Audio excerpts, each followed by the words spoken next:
Hello and welcome to the Stack Magazine's podcast. My name is Stephen Watson and I run Stack, the subscription club that delivers a different independent magazine to your door every month.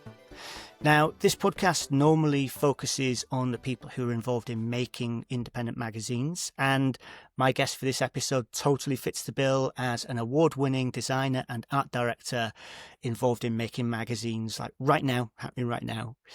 But she's also kind of unusual because these days she also gets her hands dirty on the shop floor, splitting her brain between the very different demands of the magazine maker and the magazine seller. Nicola Hamilton launched Issues magazine shop in Toronto in 2022, providing locals with a place where they can get their hands on a fantastic range of magazines and also take part in a whole load of things that help to kind of build community and encourage creative experimentation. Nicola, thank you very much for making the time to speak with me. Thanks for having me. So nice to see you. We literally just in the 2 minutes that we talked before we started this, you revealed that there's another whole side of your life that you also do.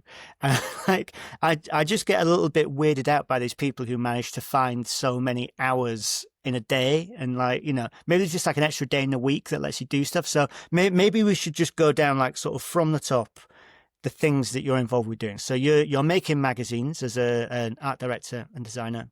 You're running the magazine shop. You are teaching. Where do you teach? I teach design at George Brown College here in Toronto. Okay. And then you're also running this program of activities and other stuff. Oh, and I forgot you have a creative studio as well. Yeah. The creative studio is the space that I use to make magazines.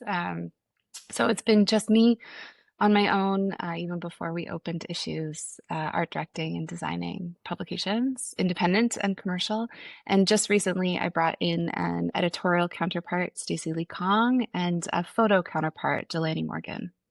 Amazing. So together, we'll be working on projects. Yeah, which will be really fun. It'll be really fun to do it with a group. Yeah, other expertise. So tell me then, let's go back to the beginning. How did you get involved in magazines in the first place? The beginning probably is the easiest place to start. So I'm a traditionally trained graphic designer. That's my background.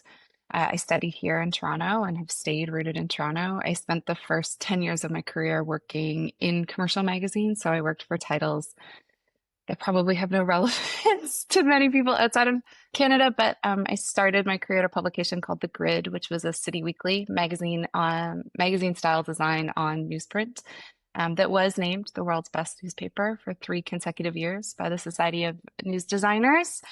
And then from there, I freelanced a bit. I went on to be the deputy art director at Chatelaine for a while before joining my longtime mentor and friend, Vanessa Wise, to start Studio Wise. So I was her employee number 1 and helped her as we got that business off the ground, which was more client-based publications. So we made publications for educational institutions, but also did some freelance projects for some of the bigger commercial publishers here in Toronto.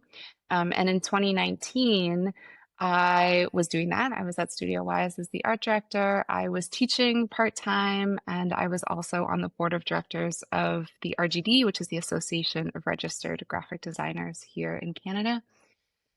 And I just got kind of burnt out, which is a thing that happens. And that whole list of stuff probably didn't help.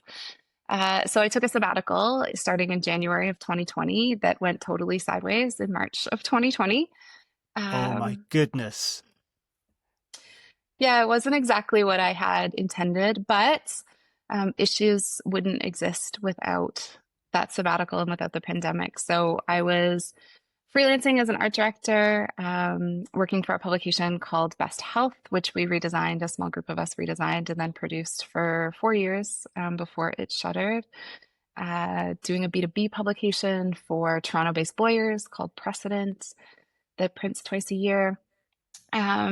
And just sort of thinking about what my next move was. And I became the president of the RGD, so the Association of Registered Graphic Designers. I stepped into that role, which just has me thinking more about community, right? And I think in 2020, we were all sort of thinking about our community locally and globally. And then a few pieces started to fall into place that made this long-term dream of opening a magazine store maybe a reality. One of those big pieces was our friend Jeremy Leslie, who was so generous with his time and his knowledge and everything he's learned running my culture in the UK. So that's sort of the path in. So okay, so you'd like accidentally taken a really long sabbatical Mhm. with sort Correct. of Yes. no I'm way still back on that in. sabbatical. I'm still playing. That's why I'm doing so many things. I love it. And so it sounds like the idea of running your own magazine shop was maybe something that had been in the back of your mind before that then. Yeah, yeah. I think it was in the back of my mind, but it was one of those things you don't say out loud because it seems like such a ridiculous dream. It seems like something that is so never going to happen that you don't talk about it very often. But it was in the back of my brain. And truthfully, this project Issues is a really selfish endeavor. I always wanted something like this to exist here in Canada, particularly in Toronto. So when I traveled, I would seek out places like Casa in New York or Under the Cover in Lisbon or My Culture in London. Those were places that were just so exciting to go visit, to actually flick through these things that I had only seen online, that I'd only been able to follow on Instagram or on My Culture. And so to be able to like touch and hold them and actually see what's inside, sort of figure out the essence of those publications, always felt really, really exciting. And if I'm being honest, I really hoped somebody else would do it before I got around to it, but they didn't. So here we are. Okay, so your first step then was like emailing Jeremy and saying, "Hello, I think I want to basically do what you do." Yeah, I mean, my first step was sort of talking to my husband and saying, I think I might want to do this kind of wild financial thing. And once he said, okay, let's figure out what that looks like. Jeremy was my next email, and I'm so lucky to sort of be in Jeremy's orbit already through sort of some of the speaking stuff that we've both done and existing in magazines for so long. Mm, mm, mm. Okay, and so Jeremy presumably said, "Are you mad? Don't don't even consider it." He didn't. That's not what he said. Yeah.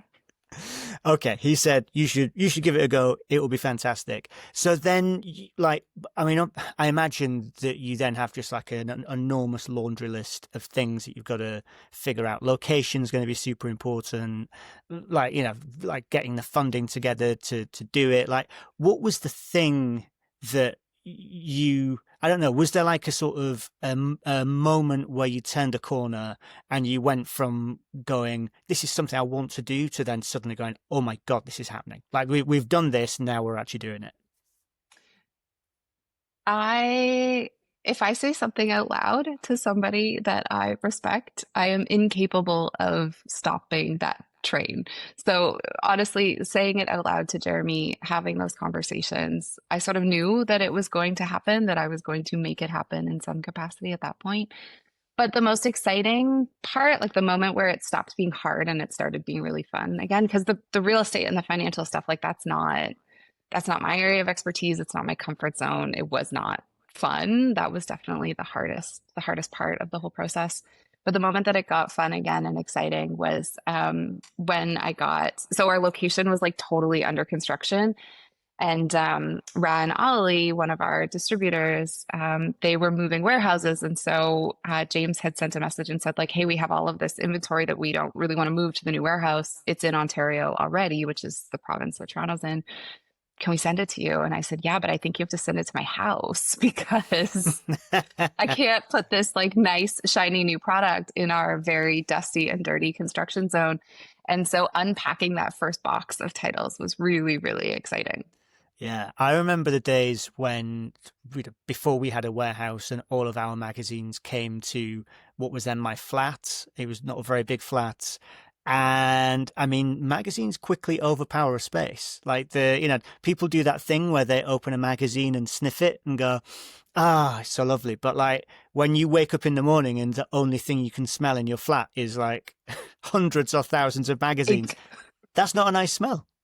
yeah, yeah, it definitely overpowers. This was not a huge delivery, which was good, but it did take up most of our very small living room. Right. Okay. All right. So you get yourself moved in, and so this is like 2022. I guess the world is sort of starting to open up a little bit.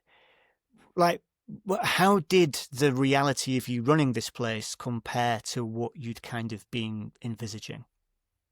Ooh. I think it was pretty much what I envisioned. There were a few funny things that happened that I wasn't totally prepared for. One was that running a store means you're out from behind the computer, right? You're in community, you're out in front of people. And having made magazines for so long, there's this massive community of people, photographers, illustrators, writers that I only know by name or by email, right? Rarely would we get on the phone. We weren't having Zoom calls. They were working pretty independently.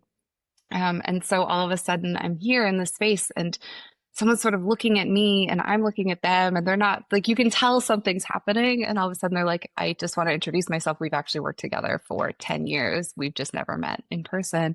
And illustrators were the most common because they always illustrate their portrait. So you don't actually know what they look like in real life. There's no photo of them on the internet usually. So that was really fun. And that still happens. Like we still get these really magical moments where a pretty well established illustrator is here to pick up an order and they say their name out loud. And there's a sweet emerging illustrator in the corner who's sort of starstruck in that moment. That stuff still happens and it's magic. That stuff's magic, the community piece of it. The other funny thing that happened when we first opened, there were two of us. I was working in the store, and then also Sabrina, who still works here. Sab's been with me since the day we opened. And the two of us witnessed this over and over again in the first few weeks. But people would sort of walk through the door. They'd enter the space, walk through the threshold with like real purpose. And in that moment, it would go one of two ways. Either they would like take this like huge sigh, like their whole body would relax, and they'd look at us and say, like, thank you for doing this, like some version of that. This feels so good. I'm so glad this exists. Or they'd walk in the door and look at us and go, what is this place? Can you make money doing this? And Sabrina and I, our sort of standing response at the beginning was, we don't know. We just opened. So we'll see. We'll see. Well, so it turns out you can make money out of it because you now have two locations in Toronto. Is that right? I say we have one and a half locations.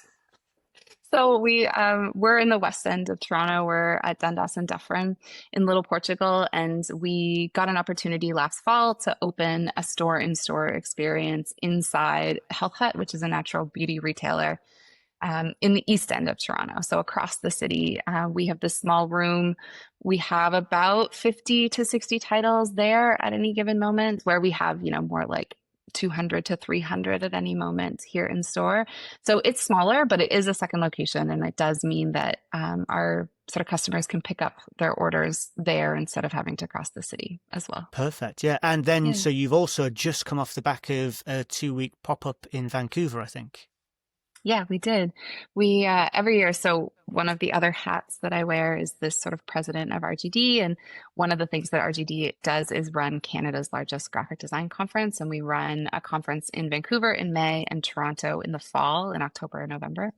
And so during the Vancouver one, we pop up at the conference. Mitchell, one of our other staffers, and I go out there for the week. We get to do that pop up. And then we figured we're already there. We sent the magazines. We may as well do something that's more public facing. And so we pop up in a space in Vancouver, usually for about 10 days. So we're there for a total of 2 weeks. And so we just wrapped that. Which is always really fun to sort of meet our West Coast folks. And, for anyone listening, watching who's not in North America, the distance between Toronto and Vancouver is about as far as the distance between Toronto and London, England. Okay, all right. So your big spaces. Do you notice a difference between the cities? Is there a difference in the magazines that people are buying, or just sort of the tone of the place? They are different places for sure. The communities are different, but the tone of sort of the issues customer or the magazines that they're picking up, not so much. I think the excitement in Vancouver, because nothing like issues exists there, because we sort of pop up for this small period of time and people get really excited to come out. There's definitely a lot of energy around that pop up for sure. And folks that we know, we ship magazines to all year round, but get to actually come and hang out with us for a little bit. but not a ton of difference in the stuff that they get excited about. I think a really good independent magazine is a really good independent magazine. And so, how about you? What's the stuff that you get excited about? Ooh, I'm really excited. We just got the new issue of Ahaya in. That's one that I am looking forward to actually sitting down and reading. And we're really lucky that some of the folks behind Ahaya live here in Canada part-time. They're based here in Montreal sometimes. And so we've gotten to have some really great conversations about sort of where the magazine's heading. So that's one. MacGuffin is a classic, waiting for a new issue. We at the street festival we just had this weekend, we had a handful of people sort of ask us, like, "Hey, we haven't seen one in a while." Okay, we'll see it soon, I'm sure. Yeah, It's yeah. coming. And Yeah. I mean, they're quite different magazines in terms of Alhaya's, I guess, kind of like the sort of political Mhm. edge to it, and also, of course, like the English and Arabic running alongside each other, and then MacGuffin being more kind of, I don't know, something like whimsical, maybe the like Yeah. kind of the so what is it in the character of the magazines that you love? Like, what's the sort of when you pick a magazine up, maybe you've never even seen it before, but you just have that moment of like, oh, I'm interested in this. Well, what's that? What gets you excited? It's so funny. I didn't choose these two on purpose, but I think Alhaya and MacGuffin are like two very different pillars of what makes me excited about a magazine. So I think where Alhaya is uplifting a community, they're educating a community, they're connecting a community, they're doing this thing that I think only a printed magazine can really do.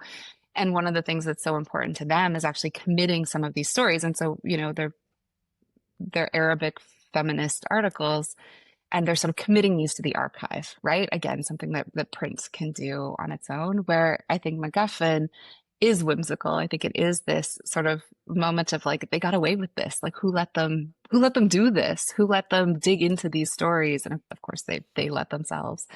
But and it's this sort of beautiful design object and this deeply researched product as well. And again, I think the experiences of flipping through both of those things are things that only print can do, right? That's sort of removed from all of the tech, from all of the alerts, the being able to sort of dig into these pieces and like chase a thread, like MacGuffin chases a thread in such a wonderful way.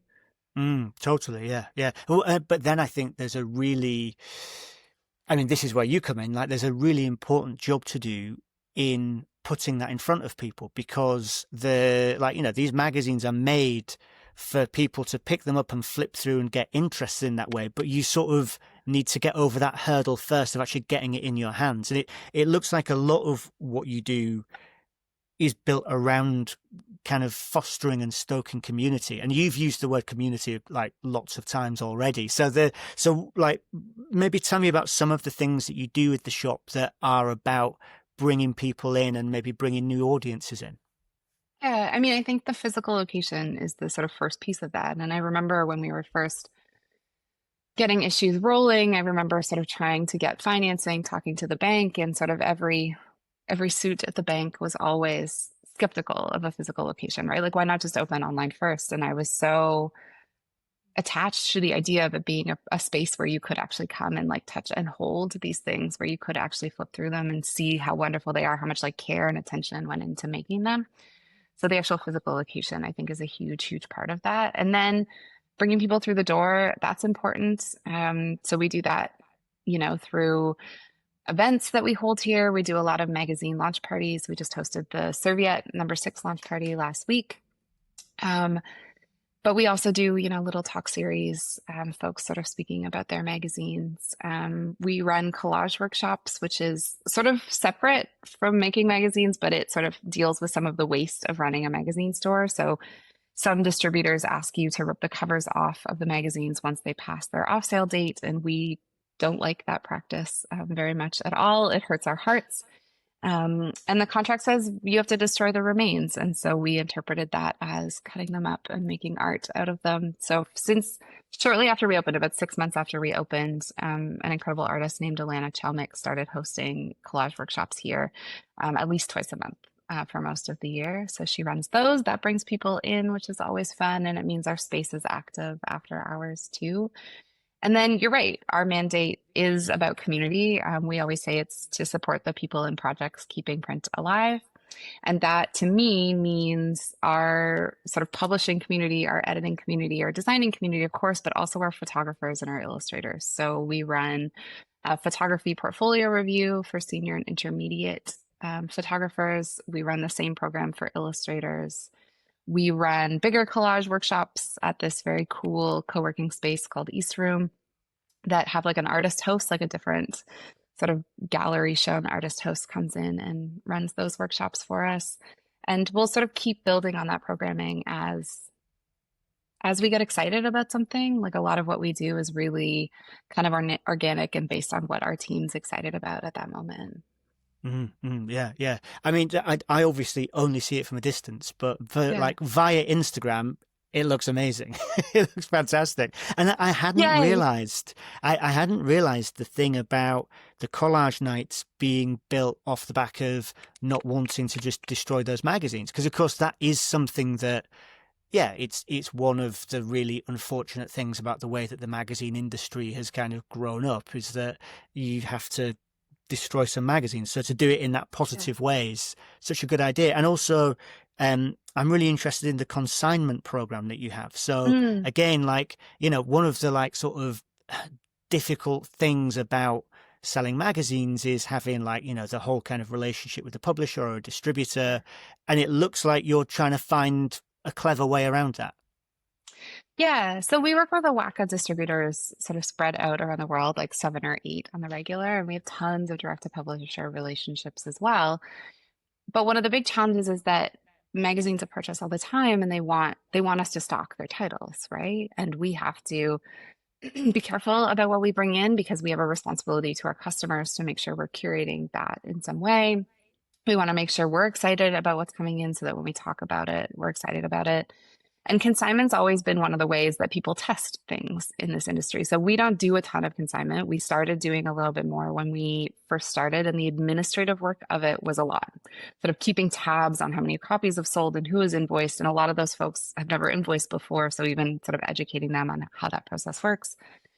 And so we spent some time sort of trying to figure out what a better consignment situation might be, and that's where the consignment program came in. So the idea is every season, so every 3 months or every quarter, we'll bring in 10 magazines on consignment. We sort of curate a collection together of titles that we're excited about or we want to see or we think fill a gap on our shelves. We bring those titles in on consignment for the 3 month trial.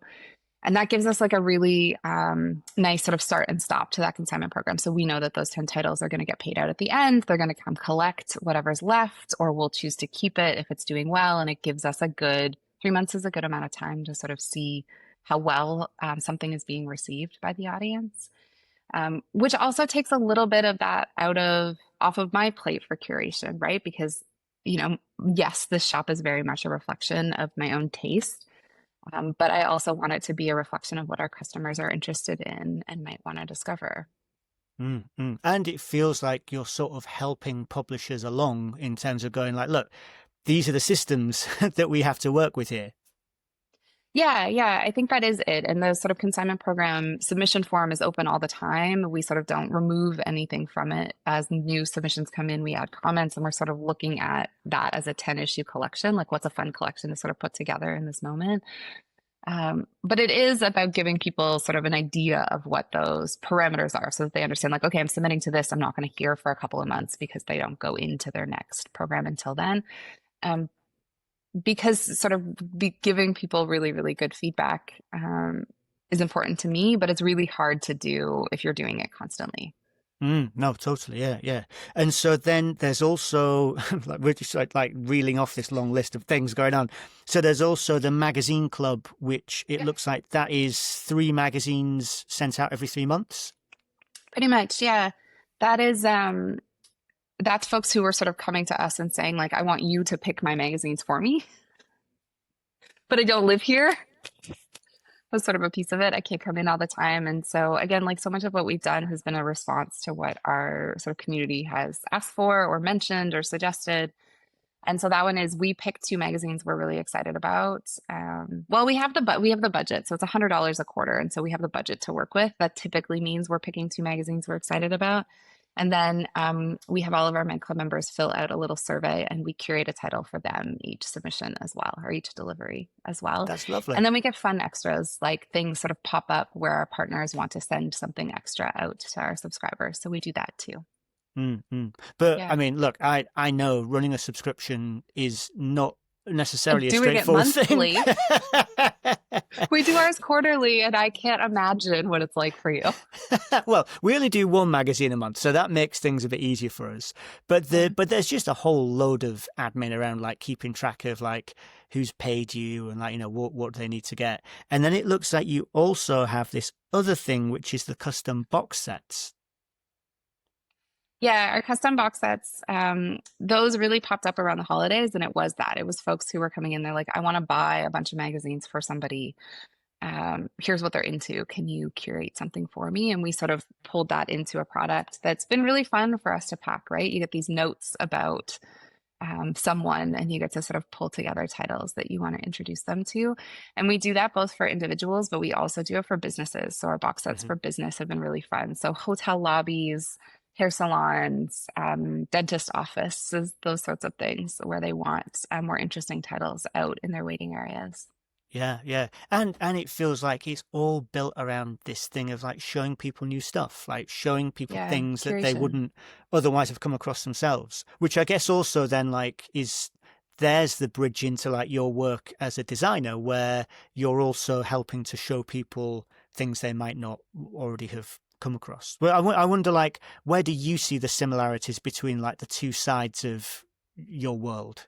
Yeah, that's so interesting. I hadn't actually connected that idea of like the sort of creative direction piece into curating those box sets, but you're probably right because you're like, ooh, okay, like what does this person really want to see versus what do I want to introduce them to, which is sort of how we start thinking about the pacing of a magazine, right? Like what does the reader expect to see here, and then what can we surprise them with? Is sort of how we think about those box sets too. And I think the box sets, the sort of curation of those things, independent magazines can be really overwhelming for people, right? They're things that people aren't familiar with. They're things they've never seen before. They're not totally sure if they're going to enjoy sitting down and reading it. And so I think the discovery element becomes a really important thing, right? Having someone else vouch for it becomes a really valuable part of it, which I guess is sort of what an editor or an editorial team is doing when they're putting a magazine together as well, right? They're saying these are the stories that we think are important right now or interesting right now. Totally, totally. So all right, let's jump over to talk a little bit about you as a creative director and designer. Yeah. So I've got my new copy of Yay. Serviette here. So how did you get involved with Serviette? Through the shop, actually. So Serviette's publisher, Maximian, we carried their first issue. They launched their first issue just a few months before we opened.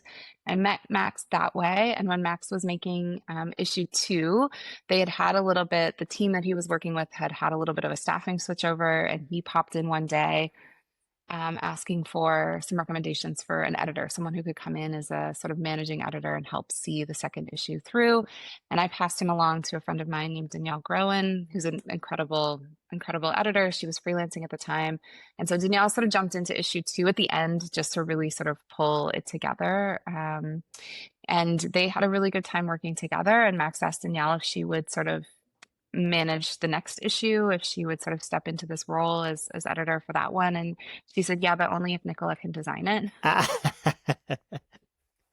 And so the three of us worked on issues 3 and 4 together. So that was Food is Preservation and Food is Absurd. We did those ones. And then Danielle took a full-time job. She writes a daily newsletter at the Globe and Mail, which is one of our national newspapers here. And so Danielle took that job and passed the baton over to Caitlin Stelpaquette, who's in Montreal. She's based in Montreal, and Kate comes from the world of food magazines. So she sort of adds that layer of expertise as well, which is amazing. And she brings Montreal into the mix also, this whole new realm of people, whole new part of the industry here in Canada. And so Kate and I and Max have done issues 5 and 6.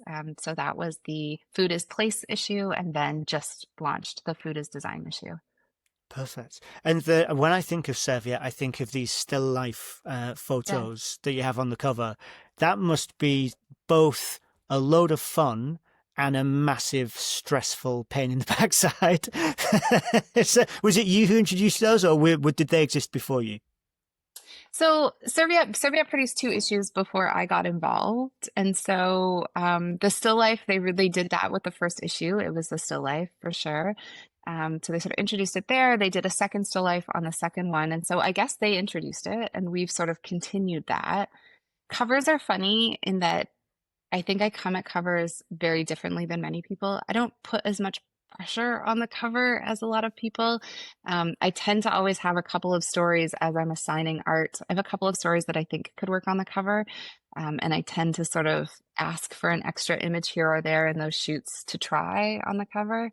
And I think this might be my like I got my start working at a weekly where the pace was so intense. The cover's kind of the last thing I do. Once I've sort of figured out a lot of the inside, then I turn my attention to the cover. And I think Serviette's framework really gives us that in that there's not a ton of design on the cover of Serviette, right? Most things don't change except for the image, and we get the back cover to sort of play with as well. So there's always a sort of response there. So they're fun, and they tend to be images that are really sort of kismet, like we didn't plan them so much. So even the one that the food is design, which you just held up, which has a portrait of Ray Eames made out of vegetables, that was Burp Photo. They sent us a sort of, here's our portfolio. We'd love to do something, and faces out of food make me incredibly happy. And so I started laughing and emailed them back and said, do you think we could find a famous designer that we could make this out of so that it feels like food is design? And they came back with a handful of people, one of them being Ray Eames. And I said, yeah, that sounds right. That sounds like what we're going to do. Easy magazine Yeah. making. I mean, easy for me who's here and not in the studio where they're like building this sculpture made out of perishable items. Right. Yeah, fair enough. Okay. All right. So you're working on Serviette. Do you have any other editorial stuff going on at the moment? Any other projects? Nothing else I can talk about openly. I just started consulting on a redesign for another sort of Canadian title here. So that'll be really fun. Sort of lifestyle title, very, very niche lifestyle title. But those are the only projects I have on the go right now. Right. Okay. And so then when you're looking at yourself, sort of like you're there in the shop, you've got the magazine projects going on, you've got a teacher going on, like the presidency happening. Like how A weird word. you don't call it the presidency.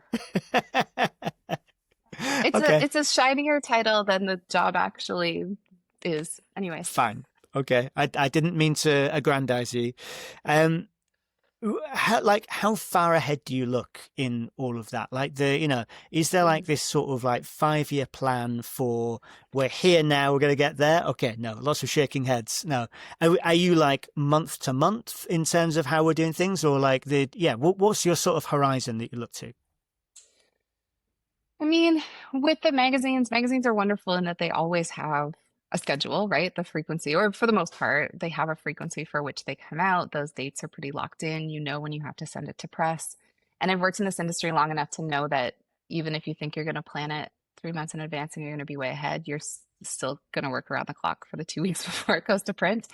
And so I tend to reserve those 2 weeks for sure for a project at a time. And I think I'm always thinking for the store, I'm thinking pretty far in advance. Like we're sort of planning out our Q3 and Q4 events right now, like what is sort of happening outside of the day-to-day of the shop. So I'm thinking about that sort of 6 months in advance, pretty typically.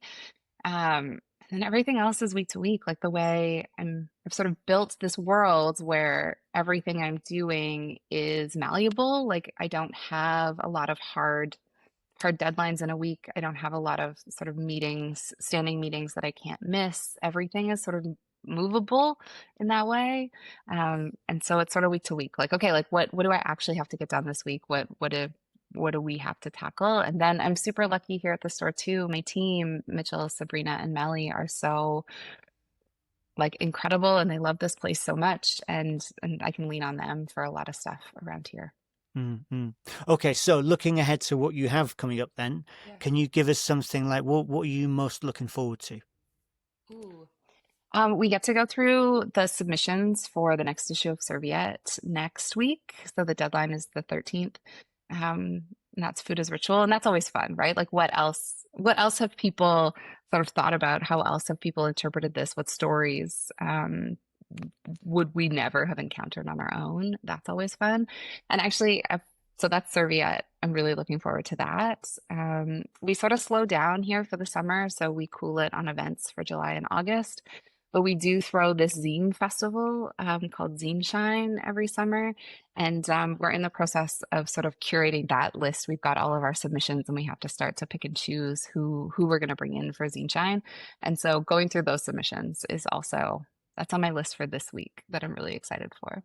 Amazing. I love the way that you've managed to like, so you've got this like super busy schedule, but like you've managed to kind of like keep the fun stuff for yourself. Like there's going to be an amount of like, I don't know, paying invoices or like, kind of Always. stuff you've got to do, but like you Yeah. seem to still have your hands on the fun stuff too. Yeah, I think that's the whole point, right? Like, there's no, I don't ever want to stop making magazines because I think making them keeps you connected to everyone else who's making them in a way, and it keeps me connected to my craft.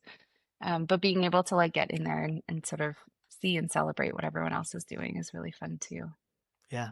Amazing. Well, look, it's lovely talking to you. And I'm just going to keep on enjoying watching all of this from afar. Maybe one day I'll manage to get over to Toronto and see it for myself. That would be amazing. I mean, and also I sort of think about the influence that you and Stack have had on me over the years, right? Like you were the way that I actually got access to a lot of these titles, because paying to ship them is a lot. Yes, And it is.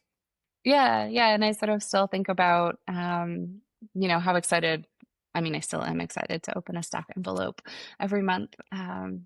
But that was a really big lifeline for me as I was sort of um, starting my career or like in the early days of trying to access some of the independent stuff. So thank you. Oh, that is lovely to hear. Fantastic. All right. Well, thank you for making time to talk, and maybe we'll get to do it in person one day. Yes, hopefully.